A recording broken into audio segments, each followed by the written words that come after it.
Hello friends, स्वागत है आप सबका आपका अपना यूट्यूब चैनल अब पढ़ेगा इंडिया में। आज हम लोग इस वीडियो में देखेंगे, जैसा कि आप लोगों ने थंबनेल पे देखा है, एडिटोरिया की एक नई बुक आई है जिसमें 5000 प्लस एमसीक्यू दिए गए हैं।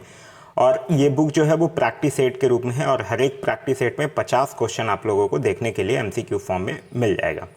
तो आज हम लोग आप लोगों के समक्ष लेकर आए हैं प्रैक्टिस सेट नंबर 1।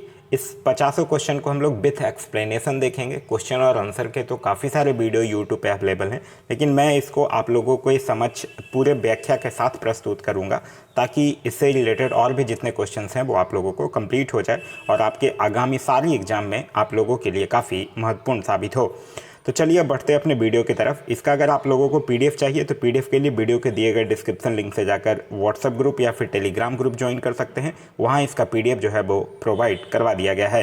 तो चलिए अब बढ़ते हैं अपने क्वेश्चंस की तरफ। आज का जो हमारा पहला क्वेश्चन है वो यह कह रहा है कि भारत के साथ व्यापार करने का चार्टर महारानी एलिजाबेथ द्वारा कब दिया गया था। तो भारत के साथ व्यापार करने का जो चार्टर है वो महारानी एलिजाबेथ के द्वारा 31 दिसंबर 1600 को दिया गया था। तो इस क्वेश्चन का सही आंसर होगा वो होगा ऑप्शन नंबर बी, 31 दिसंबर 1600 को दिया गया था।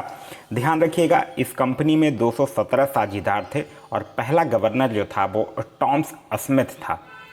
और ये किस कंपनी की बात कर रहा है? ईस्ट इंडिया कंपनी की। नेक्स्ट क्वेश्चन है कि भारतीय राष्ट्रीय आंदोलन के प्रारंभ से ही उग्र राष्ट्रवादियों का भी वर्ग था। निम्न में से कौन नहीं शामिल है? तो नहीं कौन? बाल गंगाधर तिलक शामिल है, लाल लाजपत राय शामिल है, बिपिन चंद्रपाल भी शामिल है, गोविंद रनाडे शामिल नहीं है। तो इस क्वेश्चन का जो सही आंसर होगा वो होगा option number C, MG Ranade. MG Ranade से याद रखिएगा, इन्होंने 1867 में पूना सार्वजनिक सभा की स्थापना किया था और 1887 में इंडियन नेशनल सोशल कांग्रेस की भी स्थापना की थी। 1916 में कांग्रेस और मुस्लिम लीग के बीच लखनऊ समझौता हुआ। उनके कौन से परिणाम बाद में घातक सिद्ध हुए? कांग्रेस और मुस्लिम लीग में परस्पर सहयोग में वृद्धि? नहीं। समझौता होने पर कटुता में वृद्धि? नहीं। कांग्रेस द्वारा मुसलमानों के प्रति संतुष्टिकरण की नीति का आरंभ, यही जो है वो बाद में जाके घातक सिद्ध हुआ है। तो इस क्वेश्चन का जो सही आंसर होगा वो होगा ऑप्शन नंबर सी। एक क्वेश्चन पूछा जाता है कि 1916 में जब कांग्रेस और मुस्लिम लीग के बीच लखनऊ समझौता हुआ, उसकी अध्यक्षता कौन किए थे? तो उसकी अध्यक्षता जो है वो अंबिका चरण मजूमदार के द्वारा किया गया था।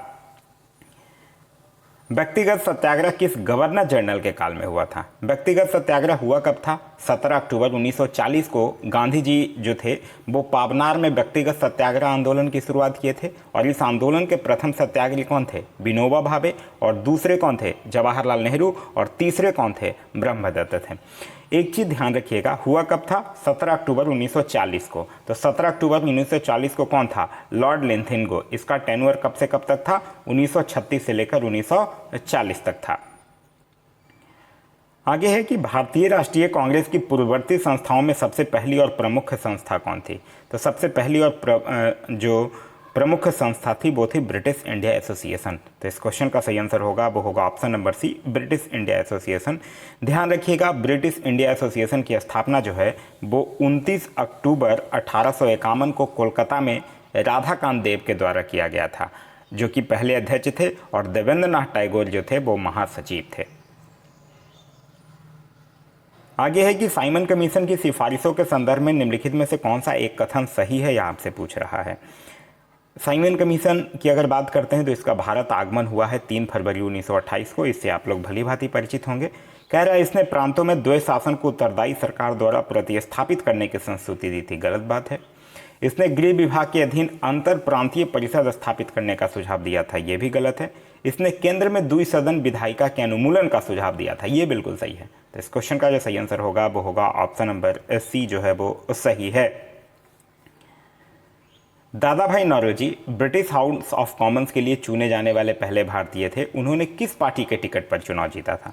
तो वो जो है वो लिबरल पार्टी के टिकट पर चुनाव जीते थे। तो इस क्वेश्चन का सही आंसर होगा वो होगा option number D, liberal party. याद रखिएगा, दादा भाई नौरोजी को भारत के पितामह यानी कि grand old man of India के नाम से जाना जाता है। इन्होंने 1843 में ब्रिटिश सार्वजनिक सभा और 1866 में ईस्ट इंडिया एसोसिएशन की स्थापना भी किया था। भारत पर हुनों का प्रथम आक्रमण किस शासक के समय हुआ था? तो हुनों का पर जो प्रथम आक्रमण है वो स्कंदगुप्त जो कि कुमारगुप्त का उत्तराधिकारी था उसके समय में हुआ था। तो इस क्वेश्चन का सही आंसर होगा वो होगा option number C, Skandagupta. Skandagupta से याद रखिएगा, स्कंदगुप्त जो था वो गिरनार पर्वत पर स्थित सुदर्शन झील का पुनरुद्धार किया था और इसने प्रणदत्त को सौराष्ट्र का गवर्नर भी नियुक्त किया था, ध्यान रखिएगा। ऐहोल अभिलेख जो है वो किस शासक से संबंधित है, यह पूछ रहा है। तो ऐहोल अभिलेख जो है वो पुलकेशिन द्वितीय से संबंधित है। आप लोग पढ़े होंगे पुलकेशिन द्वितीय के एक बारे में कि हर्ष और पुलकेशिन द्वितीय के बीच नर्मदा नदी के तट पर युद्ध होता है जिसमें कि हर्षवर्धन की पराजय होती है। सतमें बजैते जो है वो किस उपनिषद में संग्रहित है, तो यह है मुंडक उपनिषद में। तो इस क्वेश्चन का सही आंसर होगा वो होगा ऑप्शन नंबर डी। याद रखिएगा टोटल उपनिषदों की जो कुल संख्या है वो है 108। आगे है महावस्तु महात्मा बुद्ध का जीवन वृत्तांत है, इसका संबंध जो है वो किस शाखा से है, तो इसका संबंध जो है वो महायान शाखा से है। तो इस क्वेश्चन का सही आंसर होगा वो होगा ऑप्शन नंबर है महायान। जब चतुर्थ बौद्ध संगति हुई थी उसी के बाद बौद्ध धर्म जो है वो दो वर्गों में विभाजित हो गया था, पहला था हीनयान और दूसरा था महायान। अकबर द्वारा बनाए गए उपासना भवन का क्या नाम था, तो अकबर के द्वारा जो उपासना भवन बनाया गया था उसका नाम था इबादत खाना। तो इस क्वेश्चन का सही आंसर होगा वो होगा ऑप्शन नंबर सी, इबादत खाना। याद रखिएगा अगर आपसे क्वेश्चन में पूछा जाए कि इबादत खाने की स्थापना कब की गई थी, तब आपका आंसर जो होगा वो होगा 1575। लेकिन अगर यही क्वेश्चन पूछ दिया जाए कि इबादत खाने में सभी धर्मों के लोगों को प्रवेश की अनुमति कब दी गई थी, तब आपका आंसर होगा 1578। सुप्रसिद्ध संगीतकार तानसेन और बैजू बावरा किसके शासनकाल में सुविख्यात थे, तो ये अकबर के शासनकाल में थे। तो इस क्वेश्चन का सही आंसर होगा वो होगा option number C, Akbar. Akbar का जो टेन्योर था वो था 1556 से लेकर 1605 तक।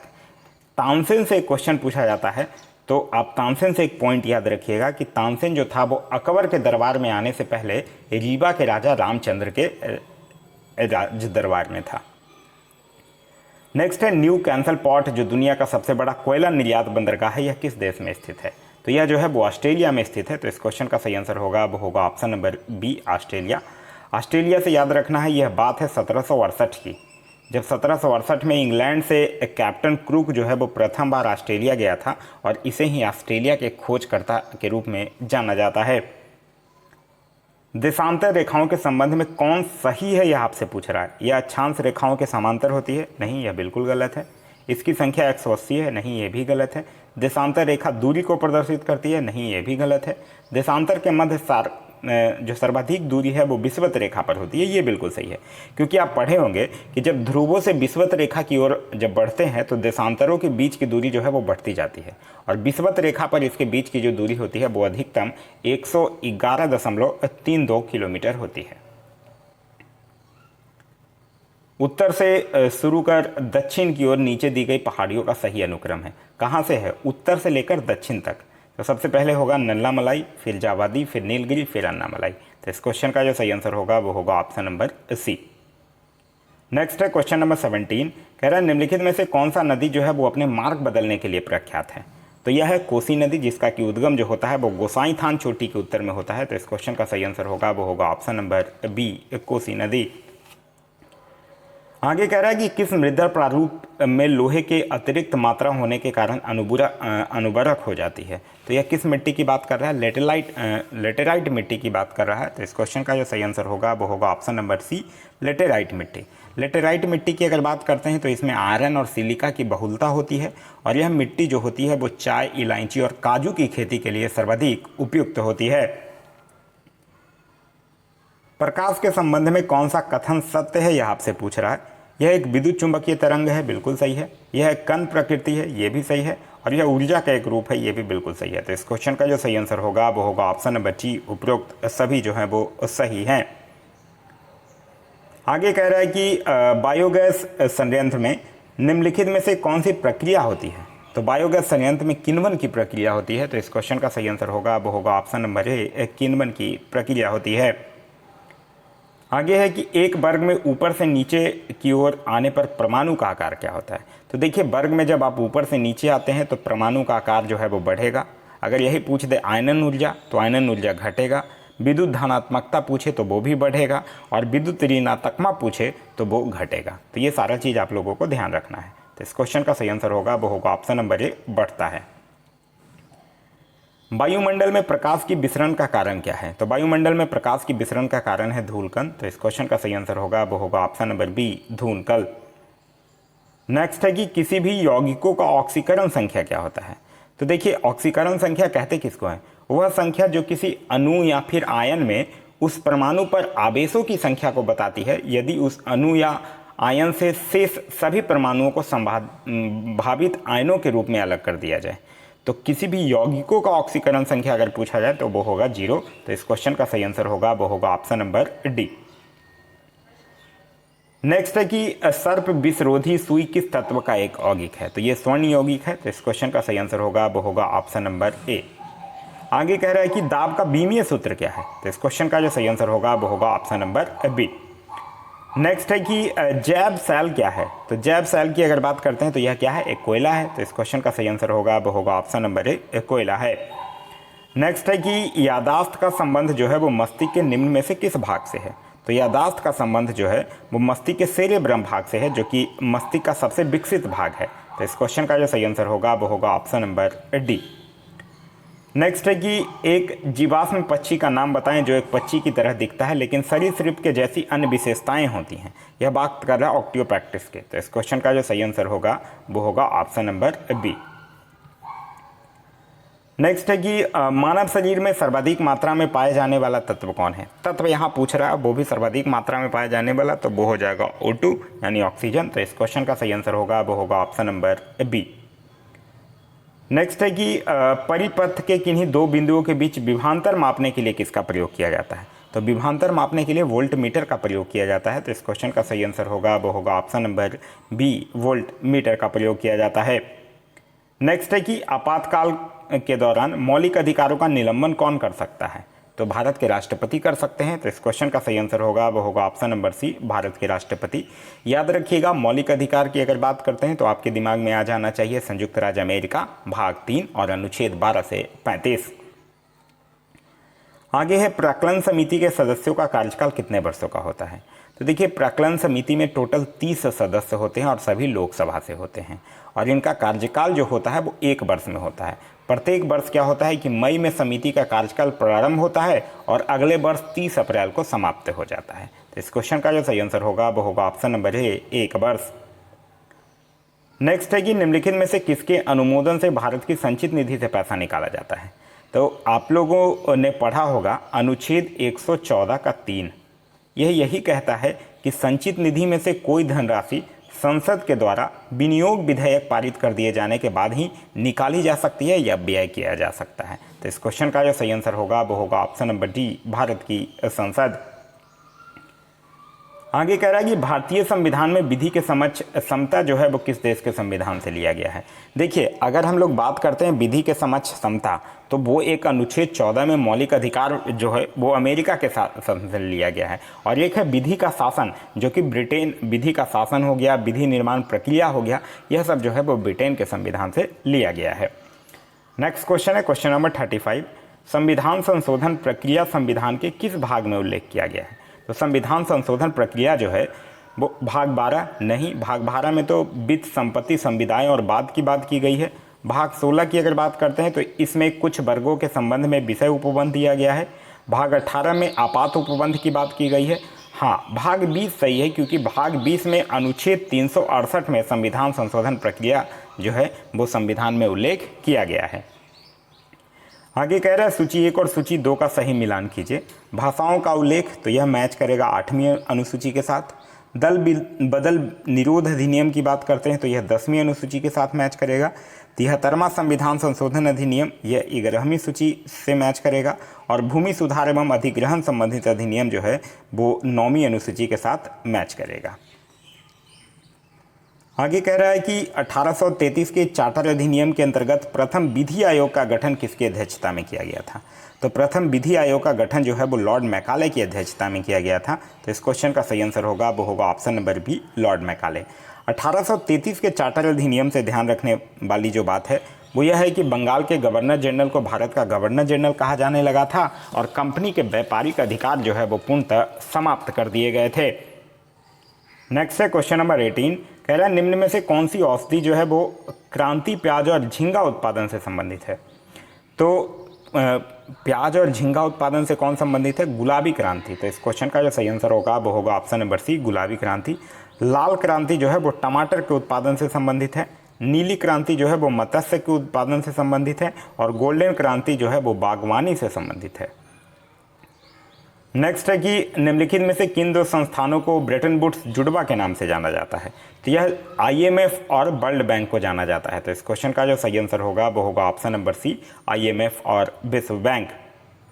नेक्स्ट है कि किस वर्ष भारतीय रिजर्व बैंक का राष्ट्रीयकरण किया गया था? तो यह किया गया था 1949 में। तो इस क्वेश्चन का सही आंसर होगा वो होगा ऑप्शन नंबर बी, 1949 में।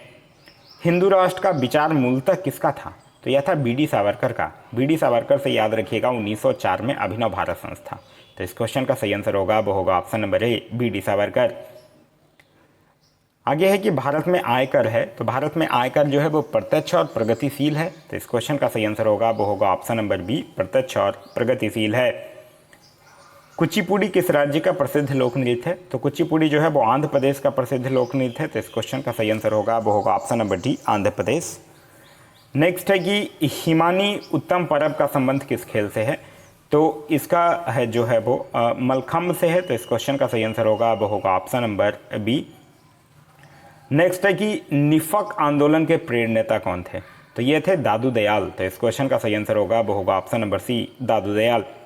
नेक्स्ट है कि ड्रकमा सिक्का किसने चलाया था? तो यह ग्रीक के द्वारा चलाया गया था। तो इस क्वेश्चन का सही आंसर होगा वो होगा ऑप्शन नंबर ए, ग्रीक। नेक्स्ट है कि बाढ़ के दौरान हर वर्ष एलुवियम का जमाव जो मिट्टी की उर्वरता को बढ़ाता है उसको क्या कहा जाता है? तो खादर कहा जाता है। तो इस क्वेश्चन का सही आंसर होगा वो होगा option number A, khadar. Next है कि वह समुद्री सीमा जहां तापमान तेजी से कम होता है उसको बोला जाता है थर्मोक्लाइन। तो इस क्वेश्चन का सही आंसर होगा वो होगा option number C, thermocline. Next है कि बेसल मापदंड संबंधित है। देखिए यह बात है 1974 की। 1974 में बैंकिंग विनियम हेतु मानक विकसित करने के लिए बेसल समिति नामक एक अंतर्राष्ट्रीय समिति का गठन किया गया था। तो इस क्वेश्चन का जो सही आंसर होगा वो होगा ऑप्शन नंबर ए, बैंकिंग क्षेत्र से। नेक्स्ट क्वेश्चन कह रहा है कि भारत में इंग्लिश में पहली बार औद्योगिक क्रांति शब्द का प्रयोग किसने किया था? तो इंग्लिश में पहली बार औद्योगिक क्रांति शब्द का प्रयोग जो है वो अर्नोल्ड टॉम्बी के द्वारा किया गया था। तो इस क्वेश्चन का जो सही आंसर होगा वो होगा ऑप्शन नंबर डी, अर्नोल्ड टॉम्बी के द्वारा किया गया था। हर एक सेट के बाद इस बुक में कुछ स्मरणीय तथ्य लिखे रहते हैं, उसको भी एक बार हम लोग रिकॉल कर लेते हैं। भारत में मानव का सर्वप्रथम साक्ष्य प्राप्त हुआ है, तो यह हुआ है नर्मदा घाटी से। सर्वप्रथम प्राचीनतम अस्थायी जीवन के प्रमाण कहाँ मिले हैं? तो यह मिला है मेहरगढ़ से। एक ही कब्र से 3 मानव कंकाल के अवशेष मिले हैं, तो ये मिला है दमदमा से। गर्त आवास के साक्ष्य प्राप्त हुए हैं, तो यह प्राप्त हुआ है बुर्ज होम से। मानव के साथ कुत्ते को दफनाने का साक्ष्य प्राप्त हुआ है, तो यह भी बुर्ज होम से ही प्राप्त हुआ है। जुता हुआ खेत का साक्ष्य प्राप्त हुआ है, तो यह हुआ है कालीबंगन से। अग्निकुंड का साक्ष्य प्राप्त हुआ है, तो यह कालीबंगन और लोथल से हुआ है। युग्म समाधियां का प्रमाण प्राप्त हुआ है, तो यह भी कालीबंगन और लोथल से ही हुआ है। आगे है कि नकाशीदार ईंटों का प्रयोग का साक्ष्य प्राप्त हुआ है, तो यह हुआ है कालीबंगन से। नर्तकी के कांस्य मूर्ति का साक्ष्य प्राप्त हुआ है, तो यह हुआ है मोहनजोदड़ो से। फिर शवों को दफनाने का प्रथा का प्रचलन था, तो यह था हड़प्पा में। फिर शवों को जलाने की प्रथा का प्रचलन था, तो यह था मोहनजोदड़ो में। 3 मुख वाले देवता की मूर्ति प्राप्त हुई है, तो यह प्राप्त हुई है मोहनजोदड़ो से। मिट्टी द्वारा निर्मित हल का साक्ष्य प्राप्त हुआ है, तो यह बनावली से हुआ है। उन्नत जल प्रबंधन का साक्ष्य प्राप्त हुआ है कहाँ से? धौलावीरा से। शैलकृत स्थापत्य के प्राचीनतम प्रमाण प्राप्त हुए हैं, तो यह प्राप्त हुआ है धौलावीरा से। वैसा हड़प्पा कालीन स्थल जो 3 भागों में विभक्त था, तो यह धौलावीरा था। कृषि का प्रथम साक्ष्य प्राप्त हुआ है, तो यह मेहरगढ़ से। चावल का प्राचीनतम साक्ष्य प्राप्त हुआ है, तो यह हुआ है कुलडीहवा से। आग का आविष्कार हुआ है, तो पूरा पाषाण काल में। पहिए का आविष्कार हुआ है, तो नव पाषाण काल में। मानव द्वारा सर्वप्रथम प्रयुक्त अनाज जो था वो जौ था। मानव के द्वारा सर्वप्रथम प्रयोग में लाया गया धातु जो था वो तांबा था। राष्ट्रीय मानव संग्रहालय कहाँ स्थित है? तो यह भोपाल में स्थित है। सिंधु सभ्यता के प्रमुख बंदरगाह कौन थे? तो लोथल और सुतकोटता था। फिर हड़प्पा एवं मोहनजोदड़ो को संयुक्त जुड़वा राजधानी कहा, तो यह किसने कहा था? पिग्गट ने कहा था। तो यह था हमारा आज का वीडियो। आज का वीडियो आप लोगों को कैसा लगा कमेंट करके ज़रूर बताइएगा। साथ ही साथ इस वीडियो से कुछ सीखने के लिए मिल रहा है तो एक लाइक ज़रूर कर दीजिएगा। वीडियो पसंद आ रहा है तो अपने दोस्तों के साथ शेयर करना ना भूलें। अभी तक आप इस चैनल पर नए हैं या चैनल को सब्सक्राइब नहीं किए हैं तो चैनल को सब्सक्राइब कर लीजिए और साथ ही साथ बेल आइकन दबा लीजिए ताकि हमारे सारे वीडियो के नोटिफिकेशन जो है वो आपको मिलते रहें। इसका अगर आप लोगों को पीडीएफ चाहिए तो पीडीएफ के लिए वीडियो के दिए गए डिस्क्रिप्शन लिंक से जाकर टेलीग्राम ग्रुप ज्वाइन कर सकते हैं या फिर टेलीग्राम में जाकर सर्च कर सकते हैं आप पढ़ेगा इंडिया।